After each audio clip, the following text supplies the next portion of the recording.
வெள்ளத்தால் பாதிக்கப்பட்டிருக்கக்கூடிய நெல்லை மாவட்டத்தில் பள்ளிகளுக்கு மட்டும் நாளை விடுமுறை அறிவிப்பு என்பது தற்போது வெளியாகி இருக்கிறது. Hello dear students, friends, welcome. தமிழகத்தில் கனமழை காரணமாக நாளைக்கு டிசம்பர் 21 வியாழக்கிழமையும் பள்ளிகளுக்கும் கல்லூரிக்கும் விடுமுறை அப்படிங்கிற ஒரு லேட்டஸ்ட் அப்டேட் பார்க்க போகிறோம். தமிழகத்தில் கனமழை காரணமாக தென் தமிழகத்தில் தென்காசி, நெல்லை, தூத்துக்குடி, கன்னியாகுமரி மாவட்டங்களில் தொடர்ச்சியாக பள்ளிகளுக்கும் கல்லூரிக்கும் விடுமுறை கொடுத்தாங்க.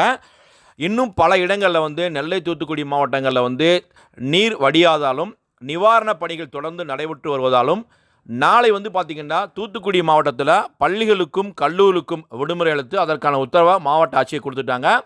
ஆனால் நெல்லை மாவட்டத்தில் நாளைக்கு பள்ளிகளுக்கு மட்டும் விடுமுறை கொடுத்துருக்காங்க. தென்காசி மாவட்டத்தில் இயல்பு நிலை திரும்பி உள்ளதால் நாளை வழக்கம் போல் பள்ளிகள் செயல்படும் மாவட்ட ஆட்சியர் அப்டேட் கொடுத்துட்டாங்க. ஸோ நாளைக்கு தூத்துக்குடி பார்த்திங்கன்னா ஸ்கூல் காலேஜஸ் எல்லாம் விடுமுறை, நெல்லை மாவட்டத்தில் பள்ளிகளுக்கு மட்டும் விடுமுறை கொடுத்துருக்காங்க. அதற்கான உத்தரவை அந்தந்த மாவட்ட ஆட்சியர் கொடுத்துருக்காங்க.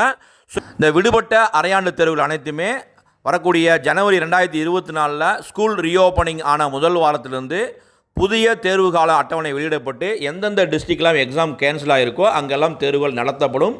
ஸோ நாளைக்கு பார்த்திங்கன்னா நெல்லை மாவட்டத்தில் ஸ்கூலுக்கு மட்டும் விடுமுறை கொடுத்துருக்காங்க.